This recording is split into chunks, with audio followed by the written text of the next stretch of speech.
ಆಚಿ ಮಸಾಲ. ಎಂತ ಅಡಿಗೆಯ ರುಚಿಯಾಗೋ ರಹಸ್ಯವು 20 ರೂಪಾಯಿ.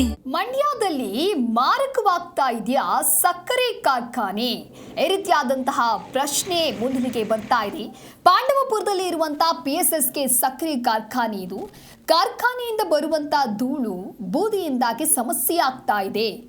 ದರಸಾಗುಪ್ಪೆ, ನೆಲಮನೆ ಸೇರಿ ಹಲವು ಗ್ರಾಮಗಳಿಗೆ ಧೂಳಿನ ಕಂಟಕವಾಗಿದೆ. ಕಾರ್ಖಾನೆಯಿಂದ ಕಲುಷಿತ ರಾಸಾಯನಿಕ ನೀರು ಹೊರಬರ್ತಾ ಇದೆ. ಕಾಲುವೆಗಳಿಗೆ ನೀರು ಹರಿದು ಬೆಳೆ ಜಾನುವಾರುಗಳಿಗೂ ಕೂಡ ಇತ್ತ ಸಮಸ್ಯೆ ಆಗ್ತಾ ಇದೆ. ಸಮಸ್ಯೆಯನ್ನ ಬಗೆಹರಿಸಿ ಅಂತ ಹೇಳಿ ಮನವಿಯನ್ನ ಸಲ್ಲಿಸಿದ್ರೂ ಕೂಡ ಯಾವುದೇ ರೀತಿಯಾದಂತ ಕ್ರಮ ಆಗ್ತಾ ಇಲ್ಲ. ನಿರ್ಲಕ್ಷ್ಯ ತೋರ್ತಾ ಇದ್ದಾರೆ. ನಾನು ನಿಮ್ಮ ಮಾತಾಡ್ತಾ ಇರೋದು ನಮ್ಮ ಪಾಂಡವಪುರ ಶುಗರ್ ಫ್ಯಾಕ್ಟ್ರಿಯಿಂದ ಮಾತಾಡ್ತಾ ಇದ್ದೀನಿ. ಇಲ್ಲಿ ಗುರಾಣಿಯವರು ನಮ್ಮ ಭಾಗಕ್ಕೆ ಬಂದಮೇಲೆ ತುಂಬ ನಮಗೆ ಒಳ್ಳೆಯದು, ರೈತರುಗಳಿಗೆ ತುಂಬ ಒಳ್ಳೆಯದಾಯಿತು. ಆದರೆ ಅಲ್ಲಿ ಅನುಕೂಲ ಆಯಿತು, ರೈತರುಗಳ ಅನುಕೂಲ ಆಯಿತು, ಆದರೆ ಜನಗಳಿಗೆ ಅನನುಕೂಲ ಆಯ್ತೈತೆ. ನಾವು ಹೋದ ವರ್ಷ ನಾವು ಒಂದು ಮನವಿ ಕೊಟ್ಟಿದ್ದು.